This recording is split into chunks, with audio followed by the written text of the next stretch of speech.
Don't look that bored. Cold open. You can't just be looking like this. This is Dad's Bet Baseball.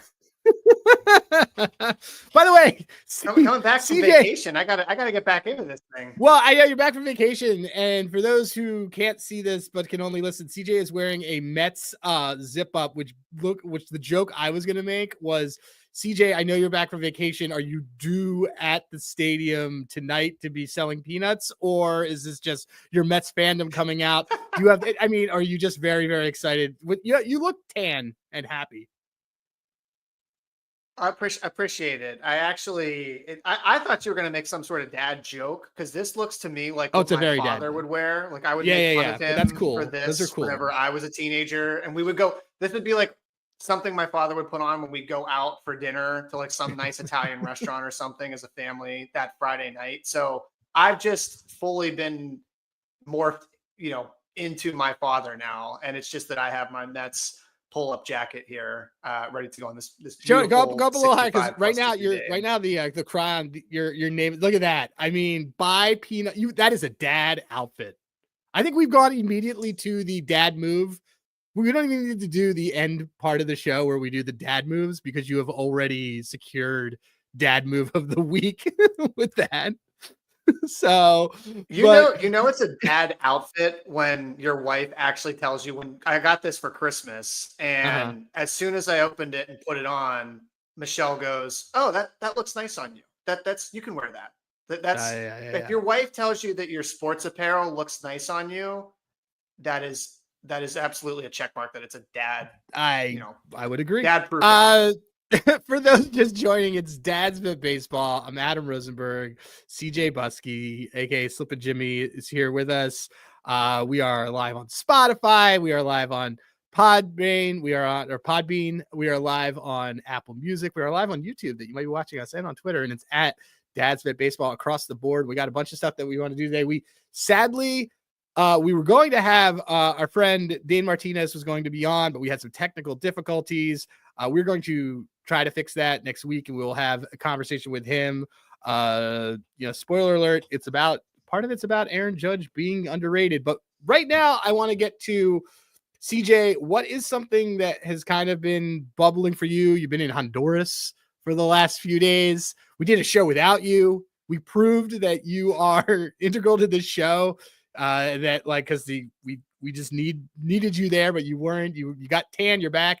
What's kind of on your mind from the baseball? And I put in a messenger bet for you that hit, the one messenger bet that you had while you were. So gone, I was going to say, home run. I think, Adam, I should just take vacation from this show and just come back every Thursday, because my ROI this week was 100% on the one singular bet that I got you to help place for me while I was sitting on the beach in beautiful Honduras. So yeah, that was nice to see that come in.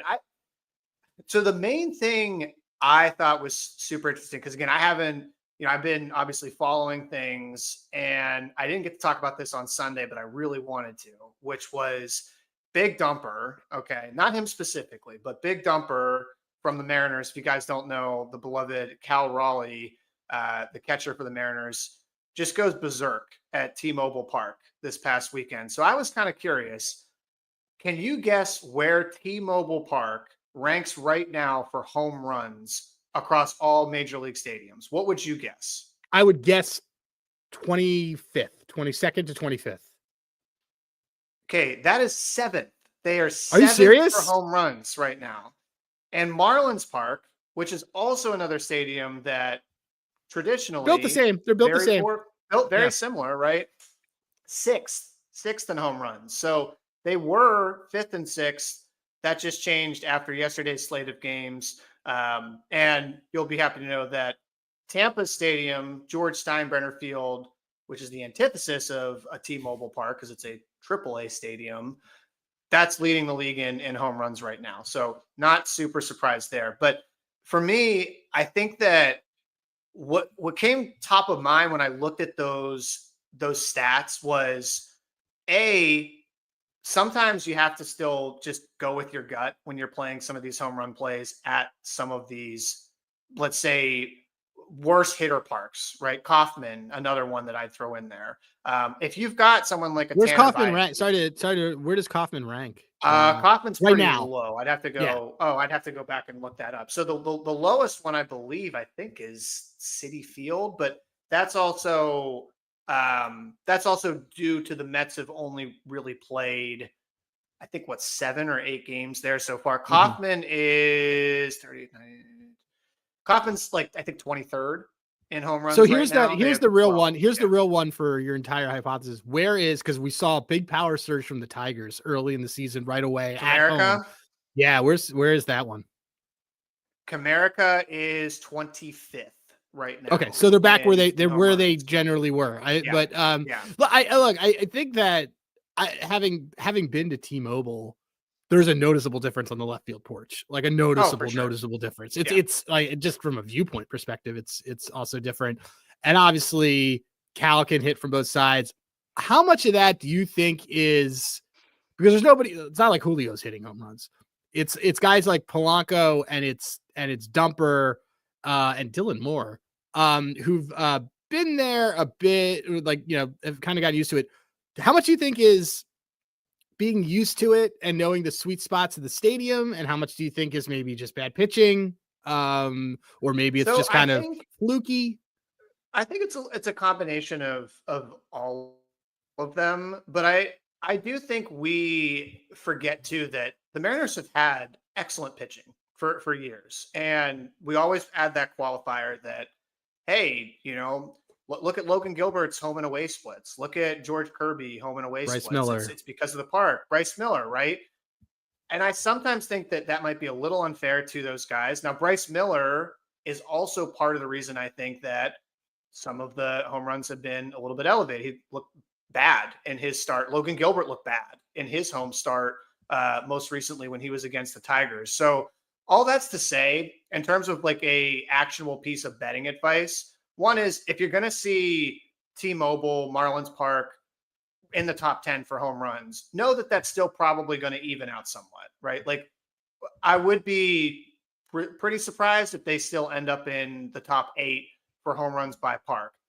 So just, the park factor does matter, but I do think at the end of the day, like, consider park factor when you're betting some of these home runs. But if you really like the batting and the pitching matchup, and especially for guys that are used to playing in that park, I'm looking at guys also like a Rosarina, Polanco, who have had some time to adjust, then I'm fine betting those home runs, even if it's a park that may, traditionally not be a hitter stadium, even like a Kaufman or Comerica. The last thing I'll say on this is that Polanco is one of those guys who I remember I texted you mid-September because Eno has said this. So, like, those who are just joining, both CJ and I just subscribe to pretty much everything that he says.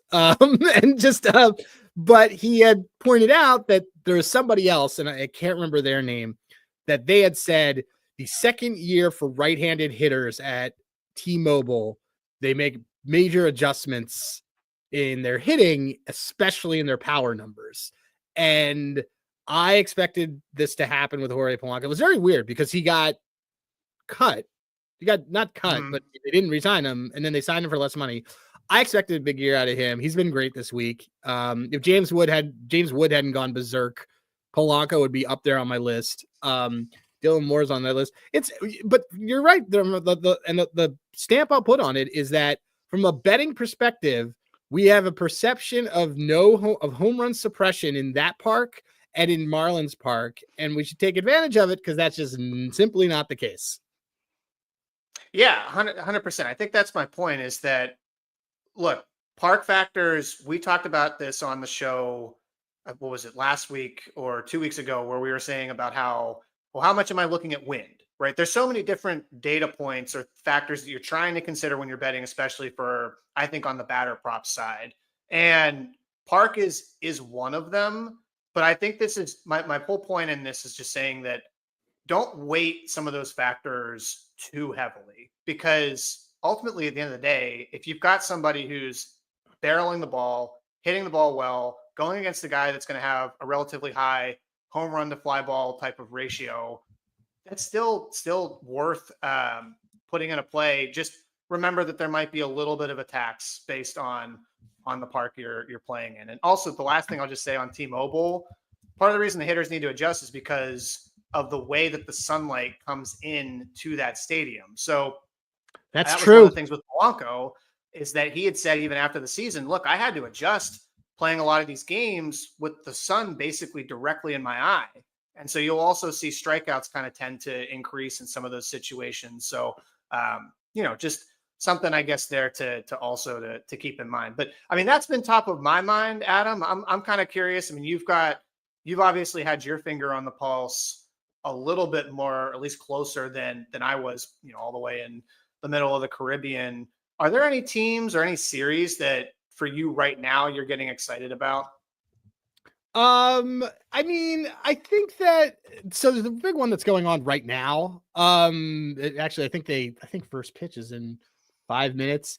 So this the D-backs are playing the Cubs, and this actually, if things go the way that I think you and I both think they're going to go playoff wise, it actually is a first round preview almost based on the trajectory of these two teams. We talked before about Corbin Burns having some issues. I dove in a little bit more and talked about this on VSiN last night, but he's in the 18th percentile of walks which is down from 80th percentile. He is his slider has lost degrees of break, and his velo has dipped 1.5%, which are all not great things. But what I want to talk about is actually on the other side is this Cubs team that has gotten mid performance out of Shota. I think we could both honestly say Shota has not played to his peak, and has Ben Brown, who should be closing and shouldn't. And I think that at minus 120 for the division, there's a ton of value on taking them now, because this is one of those teams in those division situations that they could come out of if they win 2 of 3 to the D-backs. And the Brewers lose 2 of 3 to who are they playing? I don't even know who they're playing, but they're playing somebody who I like the under. And they're 3 games back. The line could easily balloon to 200. The line could balloon to 200, I think, by June, just based on how far ahead that team is than everybody else. So I'm really kind of jumping on this Cubs division at a really low minus number that I think has a ton of value right now. And it's a series that I'm just looking at this weekend against the D-backs as well. Yeah, I mean, I definitely think the Cubs, from a hitting standpoint, are checking every box. And I know hitting can be a little bit more cyclical, but if you look at where they're ranking and some of the different metrics this season, I mean, they're 4th in WRC plus. They are 3rd in WOBA right now. From an ISO standpoint, you've got guys up and down that lineup that can be able to deliver a lot of power. Suzuki, Swanson, obviously Tucker. Cubs, I think, what are they, 7th in ISO currently right now. They're hitting the crap out of the ball. So I don't think and you've got other, they can do more in that lineup too with guys like PCA, right? Like they can be able to maneuver and I'd be able to score runs in other facets there. So I think for me, my big question with them is, does this rotation, especially after losing Steele, do they have enough to make it through? And I have another team I've kind of got my eye on. I'm just curious to see where they go in this division. And I don't think it's the one that you think it may be based on our preseason discussion. But I mean, I guess my thing is, why are you so bullish on the pitching for the Cubs after losing Steele, after the way Shota's look? To me, that's where I'm still kind of missing the thread in order to get there totally to buy them right now. So a couple of reasons. So their bullpen's been terrible. Bullpen's bottom of baseball. Bullpens can be bought and are commonly bought at the trading deadline. And that is, closers can't necessarily be bought all the time, but bullpen pieces for playoff runs are generally bought during the trade deadline because they're based on usage, and people kind of, we saw what happened with the Phillies bullpen. It was the best bullpen all last year. And then they ran into the Mets and they were burned out. This Cubs starting pitching is still top 10 in starter ERA, top 8 in starter ERA, despite Shota having massive walks issues, despite James Talon being kind of guy, despite having to start Colin Rea. They've gotten I always forget. I don't mind Colin Rea, by the way. I don't mind Colin Rea. Actually don't Who's think the other Colin guy? Rea Cubs is that rotation. bad, I'm doing this live because I forgot it last night when I was even texting you about it, and I just want to remember who is Matthew Boyd. Matthew Boyd is one of the most underrated pitchers in baseball. Matthew Boyd's great. Matthew Boyd will consistently give you 6, probably 5 or 6 Ks. Matthew Boyd is fantastic. He's your third starter. My cap on all these teams, and it's been very consistent on anybody within the division, is that I think the Cubs have obviously a 1 through 9, arguably top 5 lineup in baseball offensively. I don't think anyone's going to really question that. With the pitching, there are pieces that can be bought. I think that there are 2 targets that I am looking at that I think are really good fits for the Cubs that they might go after. One is going to be Andrew Heaney, who was great again this week. He's been great in 2 starts. Yankees, as usual, gave up on a prospect too early, and he did very well he did moderately well in Texas. He's been doing, I don't understand why they didn't re-sign him. I guess Dane Dunning, they're like the same guy. But Andrew Heaney will not be a Pirate, I think, by the trade deadline. He has a fantastic arm that they could get, and he looks really good, and obviously replace a lefty. He looks but great. Also, I mean, he was 7 1/3 yesterday, I think. Oh, he looked great. Yeah, I great. think that Sandy Alcantara could be a Chicago Cub. I think that they have the pieces to do that kind of move. And when you have a top 5 payroll, which they also have, you are under an obligation to kind of make those all-in moves. So if I'm looking for a prediction and stuff right now, I'm not buying this Cubs team for the NL pennant. I'm not buying this Cubs team for the World Series, but I will buy this Cubs team at making more moves than the teams behind them to win that division at minus 120. I think Sandy Alcantara is going to become a Cub. I think it makes a lot of sense for both sides based on the Cubs already have all of their young guys that they really want. Like Shaw's up there, PCA's up there, Bush is up there. They got those guys. They've wanted to get those guys into that lineup for the last 3 years. They got them in that lineup in everyday roles.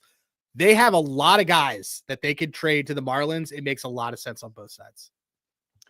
Yeah, I mean, I think if the cap is mostly, I'm banking this team gave every signal in the offseason that they were going to buy, which they did. They bought big this offseason, acquiring Tucker and some of the other moves they made. And that is, you're anticipating, again, basically, ensure that the ship doesn't sink in the meantime. You've got a good enough lineup that can get you through a relatively weak division for the next couple of months. And then you go big for someone like Sandy, or even not as big, but you get a guy like Heaney at the deadline. Yeah, that's a pretty wicked 3-man in the playoffs. So I do have a little issue that I think that the starting pitching has been as good as you say it has been. The Cubs rank 20th in Sierra right now and 22nd in expected FIP. So advanced stuff says the starting pitching has actually been a little bit luckier. But again, if you're just looking at the advanced stuff, and I knew that coming in before I knew just what the ERA was, I'd say that kind of that kind of tracks. Yeah, and it does. That was my issue with them anyways, was I think their starting pitching is, probably bottom half of the league. But if you're going to get a guy like Heaney, Alcantara, or both, yeah, then I think you're fine. And I kind of, it makes me think of, I can't believe we're talking NL Central here, because I know we have the NL Central a lot of airtime, and it's great. But I mean, is it is there, you tell me, I mean, is there another team in that division that you think it could, I mean, we liked the Reds, but I think we both agree that the Reds aren't really built to buy or do that. They have a lot of hitting problems too. They have a lot of hitting problems. They've had injuries. I do like that the Reds obviously have, they have a dude. Hunter Green looks like the Cy Young 100% winner right now. So I won't certainly count them out for that. Obviously, LA's look great and cut the K rate, but the team I'm interested in that I don't know what to make of this team is the St. Louis Cardinals. And it's largely because if I'm looking at how this team has been hitting, talk about the Cubs who have hit the ball extremely well. Cardinals are 6th in OPS, only 1 point behind the Dodgers right now. From a WRC plus standpoint, they are, what is it? I think they are 8th. And that's also coming off a game where they look bad last night against the Griffin Canning showcase game. Oh, that was from the cash Mets. of the year. Wait, can we pause Yeah. for 1 second? Can we pause for 1 second? Because, you know, I don't know if you were with me on this, but I had the over outs on that, which had no business cashing after a 30 pitch first inning. He goes out with 86 pitches into that, into the sixth. Into the sixth, yeah. And he said, yo, I'm tired. And they said, we don't care. And they ran him into the ground. 106 pitches for Griffin Canning, hopefully soon to be another friend of the program, because that was a legendary cash. He hasn't thrown 100 pitches in 2 years.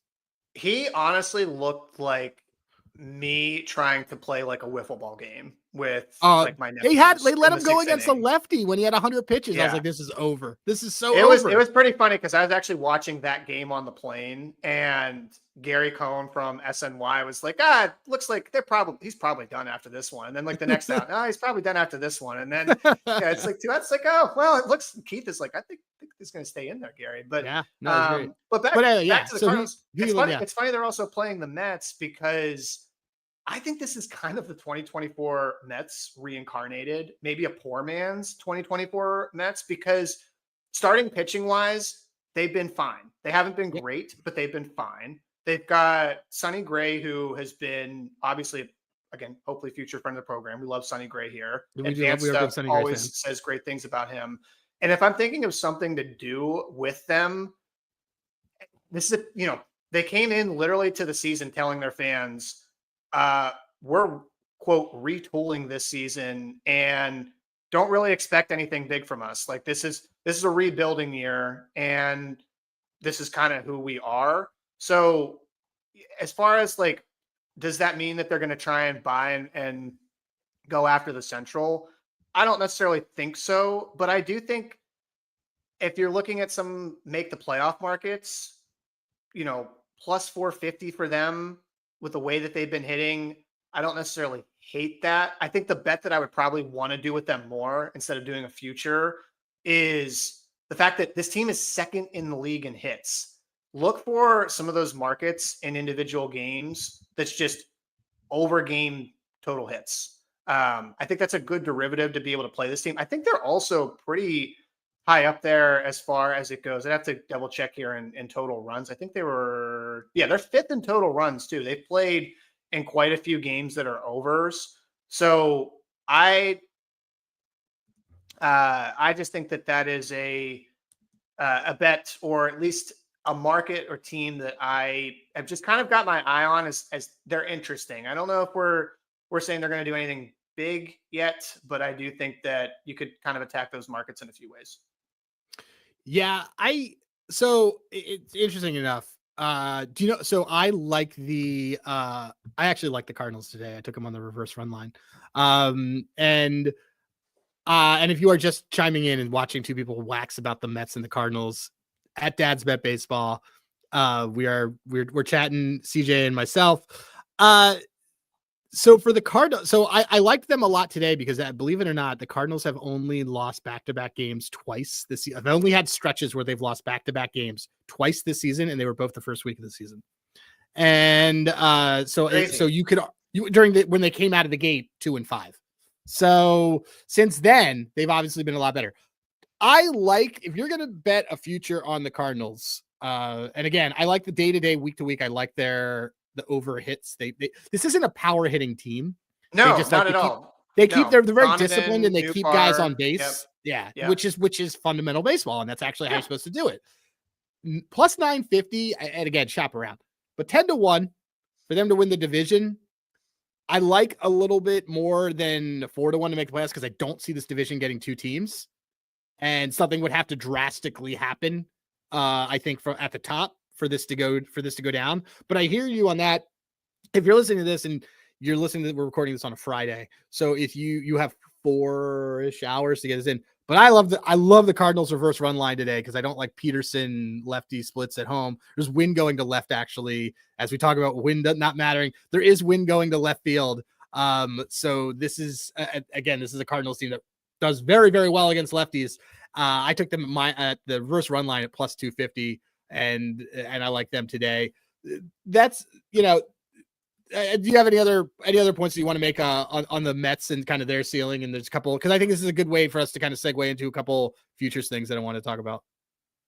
Yeah, so that's where I wanted to go next, was to talk a little bit about some of the futures that, I mean, not only that we have in flight, but like, for example, I had Peterson under 5.5 Ks today for that reason. I thought this is just kind of a bad matchup for him. This is a team that is going to make him work a lot more in counts. And, they've got Budo there. It's also kind of waiting to pull in the game. But it just got me thinking, from a future standpoint, where are we feeling kind of the best about some of the futures that we have currently in pocket? I know some of the, obviously, people listening to the show, they don't know all of the futures that we have. So I think if we did the opposite, that, and they're like Berg and CJ have too many futures. I saw them doing this in December and January. Whatever. You know what, guys? We had something for everybody. Something for everyone. We did. But for example, on the strikeouts area, I'm feeling pretty good about the Yamamoto K's right now. But feel very good about where else are you kind of looking at from a future standpoint?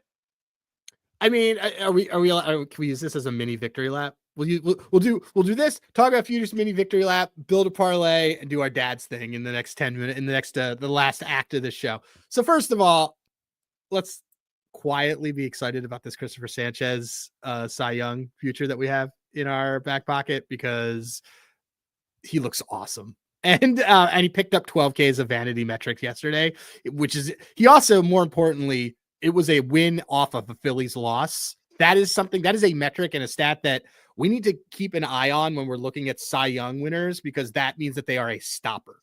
And that is the difference between a pitcher and an ace. And we have said that he is an ace, but this isn't about Christopher Sanchez. We can talk about Christopher Sanchez all day. K leader stuff. I mean, I feel bad about it because I feel like I cheated on my wife with her sister talking about Jesus Luzardo and his 50 Ks per 9 the last couple of shows, and now we're back to the Christopher Sanchez love. So look, a quick gut check on what we got. Yamamoto right now we have it at two different numbers. We have it originally at 80 to 1, and then it came back at 200 to 1, and we rebought it because that was a bonkers number. That I feel great about. Jared Jones, rip. That's not happening. Bowden Francis, probably not happening, but doesn't look bad. He's just kind of warming up. DeGrom, not going to be the K guy that we think he is, but still, hey, love having that. But you go down and you start to look at who are some guys that we might want to look at. And I got a couple names for you that I have looked at. One is a guy who I am proudly saying is in his Levon Hernandez era. And by that, I mean, he is striking guys out. He is going deep in games, and he has given up dongs. And that is Carlos Rodon at 40 to 1. So the only book that you can actually bet that I have seen, and people can correct me, that I have seen that has live K leader markets is like ESPN bet. Combi might, but definitely not. I haven't seen it on FanDuel. I haven't seen the other ones, but 40 to 1 for Carlos Rodon to lead the league in strikeouts. He has a top 3 K rate, top 3 chase rate, top 3 swinging strike rate. They are committed to him eating those innings. He looks good. A lot of teams can hit lefties. I like that. I thought Bassett at 60 to 1 was interesting, even though that's really a donation. I don't know if he's going to do that, but a big one. It is after watching him as a former Met, but continue. The last one up is the last guy I'll say. There's a couple of guys that I know you can talk about it because you mentioned Luzardo and he's definitely on this list. Shane Baz is not even on the board. And has a K rate up there, is mowing guys down. I feel like he's going to show up on this. They're going to have to show up for odds with him at some point. But I don't think it's crazy to sprinkle on Carlos Rodon at 40 to 1 for K leader. And now I still like the Yamamoto number at 25 to 1, to be completely honest. because he didn't pitch a lot last year. So the advantage you're getting this year is that he's actually not hitting an innings limit. He's like, they're like, yeah, work it, dude. Do what you need to do. And he's already worked through a lot of those things. So is there anybody in this market that you have seen, or anybody in this market that you're like, stay away, do not do this? No, two quick things to piggyback off of that. I think the Yamo one is still a good bet. Also, because one of the reasons I think some people didn't back him coming into the season was, well, they just have so many guys. It's a 6-man rotation. He's just not going to get as many starts as he needs to in order to get to that number. Well, Sasaki obviously has been extremely volatile up and down. They're already seeing some injuries to that staff. I just think he's established himself as he is the ace, and you've got Snell there as your number 2, and he will get his starts. So that concern, I think, to me, is kind of gone at least wayside for now. I think the Shane Baz one is super interesting. I'm glad you brought him up, because he, from a prospect standpoint, was always somebody that was like very interesting, had a lot of, buzz kind of coming in. And if you go and look at where he is from, just on the, kind of looking at some of the different percentile rankings and where he's been, made a ton of like improvements in terms of upping up his off speed, his pitching run values in the 96th percentile right now. If you're looking on Baseball Savant, K rate 38% currently. It's wild. I think he had 11 the other day. And we talk about Cy as one of those awards where you can be on a mid to bad team, but if you have the vanity metrics, you can put yourself well ahead of some of the other guys. And we already had talked about how, with the Jesus Luzardo 300 Ks in the first 3 weeks, how if you are able to rack up a lot of strikeouts, it's just like how chicks love the long ball. They love seeing guys whiff. And I think, like, if Baz can stay healthy and continues to have that chase and K rate that I'm seeing him already have, and just look so in command of his four-seamer, I think he's a guy that, like, is a fantastic dart to throw, because you also know that that's a good pitching coaching and staff there in Tampa. They always have been. Yeah, I mean, he's not even on the board. This is one of those ones that I'm actually going to probably tweet at, like, Jeffrey Benson at Circa and just say, hey, can we get a Shane Baz K leader? Because it's not on the board, and he should be on the board. So I can tell you there's one that was on the board before we go into building a nice afternoon parlay, because the cool thing is we got a lot of night games, so we can kind of do some things with this. And we have a boost that we can use if we really want to have some fun. Is Shane Spencer Strider is 35-1. Don't bet this. Spencer Strider stuff is too short for what a usage is going to be for a guy who is less than a year removed from tearing his elbow out. So I would not recommend, considering they've already said that he's on an innings limit. They're going to probably cap him around 125, 130, even shorter if the Braves are way out of it. And while he is and has the ability to be the most dominating pitcher in baseball from a K perspective, 35-1 is too short for a guy who is up against effectively a medical flag that is going to limit his usage. Do not bet this. This is not a good bet.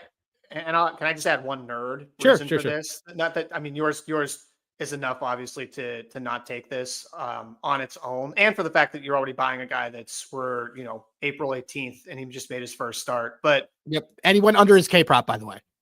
Yes, he did. Yeah. Didn't really seem to have the same slider coming out of the gate there. It did not look great. He had an awesome changeup. That seems to be a new pitch, but when I saw some of the stuff coming out of that first start against Toronto, that told me, okay, if you're developing the change and you're going to be throwing this a little bit more, and this is not the Spencer Strider that's throwing this just nuclear slider that that hitters cannot hit, I've got some real concerns on a whiff and K perspective for him. So again, that it's one start. It's his first start back. I'm not saying at all that he won't get that slider back, but just some advanced stuff there that really started to ring some alarm bells for me. And by the way, if he figures this out, that number will drop anyways from 35-1, and you're not going to want to bet it. Exactly. So it's dead. It's DOA. Yeah, it's so I completely agree. And that was the thing I noticed. And again, I want to be, you and I are both fans of teams in the same division. So we're trying to be like pragmatic about this as well and level headed of like, hey, do we want to hate on a Braves player and stuff? But his, the slider looked bad. And that's fine. But when a slider looks bad because of the elbow usage and because of what you need to do, to me, it worries me. Is he in pain? Because he didn't have surgery. He had a procedure with the UCL, but he didn't have the full on. It was not Tommy John. It was not Tommy John. No. So there is a concern in the back of my mind that he threw with pain. And I didn't like the fact that his velo only topped to 97 once, and it was 95 on the average. That's not good. So we'll see. We'll go to the next start. With that, let's go on. Let's take everyone with us onto our next segment here.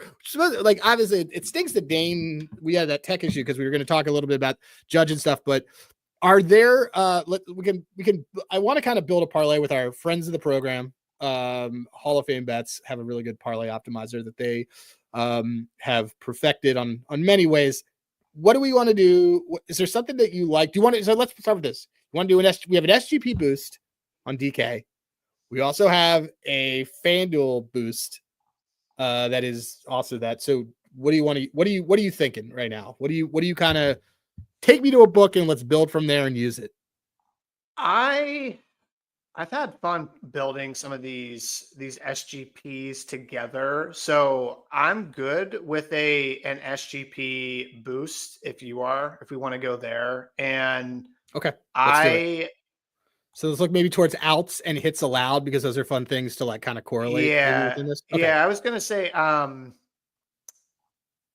kind of want to go to the SGP, this Cardinals and Mets game, just because I've also, I already have a little bit of action on this and I have a take on it. And we talked already about these teams, but I'm open to, if you have another game that kind of piques your interest. I also, actually, by the way, Braves fans, I do like your team tonight. So yeah, I love you. I love the Braves tonight. So there was two things that I liked pitching wise that were numbers that I could not, well, I didn't actually see it yet, so I couldn't totally bet one of them, but I like Paddock unders, except over hits. And I like Andrew Abbott. I like Andrew Abbott over hits and under length. So I don't know if this helps at all. And look, I like the Cardinals tonight, so I'm just sort of in a mode. One of the advantages that we could do if we do a builder, I guess we can't do if we are able to do. I'm just looking on if they'll get. I mean, we could actually do a lot of fun in this Braves game because Elder's pitching too. Yes, agreed. So this game could go off the rails. Why I was like, that game kind of could be a fun. So why don't we do something with that? Because like I would say, I would let me see. I would take the Paddock over Paddock, or not earned runs, but maybe his hits. Paddock hits allowed. Where is it? It should be. What are we doing over and under? Paddock hits allowed. Yeah. Okay. So Paddock 6 hits allowed, which I think he has probably done a bunch. What is there something that you would like if we went with this game? Because we know we both are not big on these pitchers, and there's a lot of cool stuff that could happen. So I'm just trying to tell me what the take, because you had a take. You also had a take on the Mets Cardinals one. So like, do you want to talk about that? We can talk about that. Well, the Mets Cardinals one, I like. I mean, we could also SGPX this too if you want to get even a little. That's fair. Let's go for the bombs. I kind of liked a David Peterson over hits allowed. Just based on how the Cardinals have hit lefties, this team is very much a contact based type of team. And if I'm going and looking at what that number is here. So let's see. I wanted to see what their. Can we SGP? I guess we could put this as just so we could do an SGP in the Braves game and then do one bet from here. So if I go to game props, I'm gonna vote that we do that. One of these things is Chris Paddock hits allowed. Let's give him 4 hits allowed and give me something else, and we'll SGPX this Braves game. Producer Spencer is like, these guys are just drailing on this thing. So we'll pick up the pace. Let's do this. David Peterson. Okay, David Peterson 6+ hits allowed. That's the one I want from. Perfect. So here's what I got. Game. I got us a leg from the Minnesota game. Paddock 4+ hits allowed under 15.5 outs. Correlated and great. -105 is that leg. Yep. And then you wanted to do the David Peterson hits allowed. And do over 5.5. Yeah, it's +125 for over 5.5. If you do the alt, it says +115, but do the over 5.5, and there's your SGPX. All right, so there's all that. We actually don't. I don't even think it's not going to let me. It won't let me use a boost on it, but I don't even care because I really like this. Actually, really like this SGP, so I don't mind it. It's +339, of which I am very happy to do this to win a unit, and.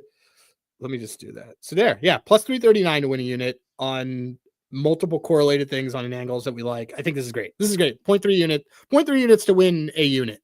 I like it. You good? Let's keep my 100% ROI, Adam. Oh yeah. All right, cool. I'm going. So I'm going to recap it. I'm going to recap it. We'll bring Spencer in. We'll do a quick dad moves. We appreciate everyone. We nerded on this episode, by the way. So okay, it is. On DraftKings, in the Twins Braves game, Chris Paddock 4 hits allowed, under 15.5 outs, also for Chris Paddock. And then if you want to, and then we added David Peterson over 5.5 hits allowed +125. This is a +339 SGPX plus another leg, and I just banged on it. It is out. It is there. We will post it. These are all night games. That'll be good. Producer Spencer, do you want to come on in? We'll do some dad moves of the week. First of all, like Producer Spencer still gloating off of a off of good week for the state of Michigan as we've seen. Huge week. All right. Are the couches in Michigan, are they affected by the tariffs by chance? Yes. Are you able to get the couches at an affordable price still? Yes. Because I heard there was a lot of couches and furniture being burned. Can confirm the couch is being burned. Can confirm that. But the couch market, I don't know what this impacts. I'll get back to you on that. So, is there a couch? Maybe there's a couch. What's your, so we do this, everyone who's just listening, we do kind of a dad move of the week, which is just kind of a combination. It can be a recommendation. It can be something that you did that you're like, man, my dad would have done that, or in a proud way. Some of us might be like, my dad would have done that in not a proud way. But, previous winners of this have been when Spencer told us 2 weeks ago that he got the biggest trash bags. Having really big trash bags around the house was great because he got rid of a gigantic bird. Absolute dad move. So, Spencer, do you want to kick us off with what's your dad move of the week?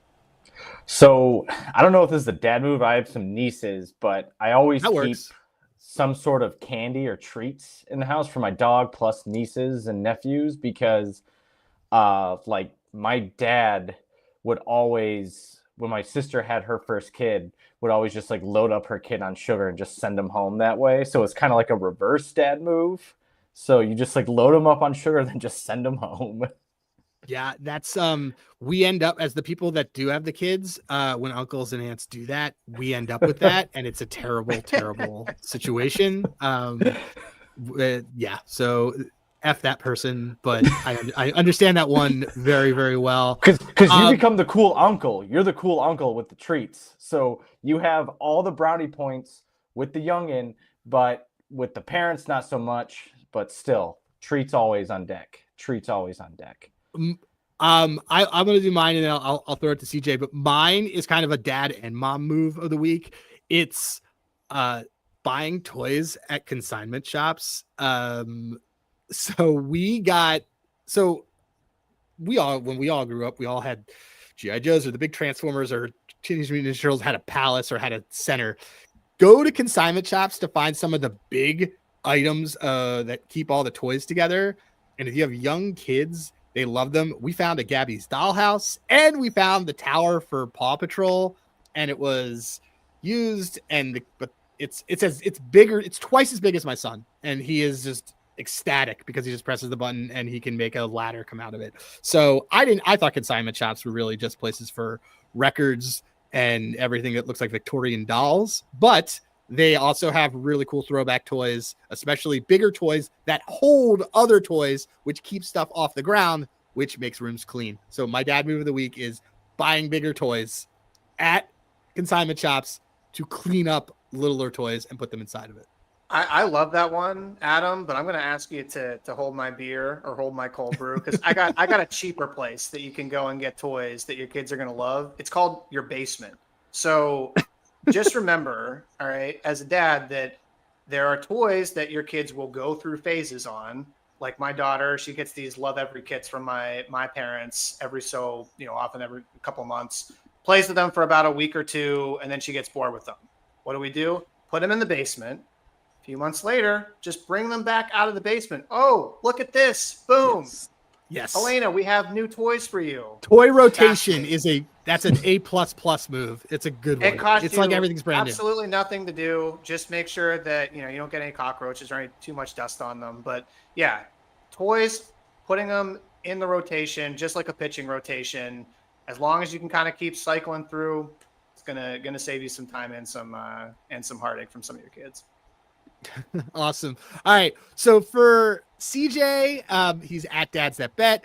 Spencer is at Spencer_Ray. Ray is RAY. We are Dad's Bet Baseball at Dad's Bet Baseball. You can follow us on YouTube, on Twitter, on Spotify, Podbean, and Apple Music. Download us, send us to a friend and say, hey, I listened to this podcast and actually got a winning bet out of it, and I heard some guys talk about dad stuff, and one of them's not even a dad, and we really appreciate it. 5-star reviews are also appreciated. We will see you guys next week. I think we're going to do a show again on Thursday, or no, we're going to do a show on Monday. I lost track of days. We're going to do Monday show this week, not a Sunday show, because we want to give you time to listen to this.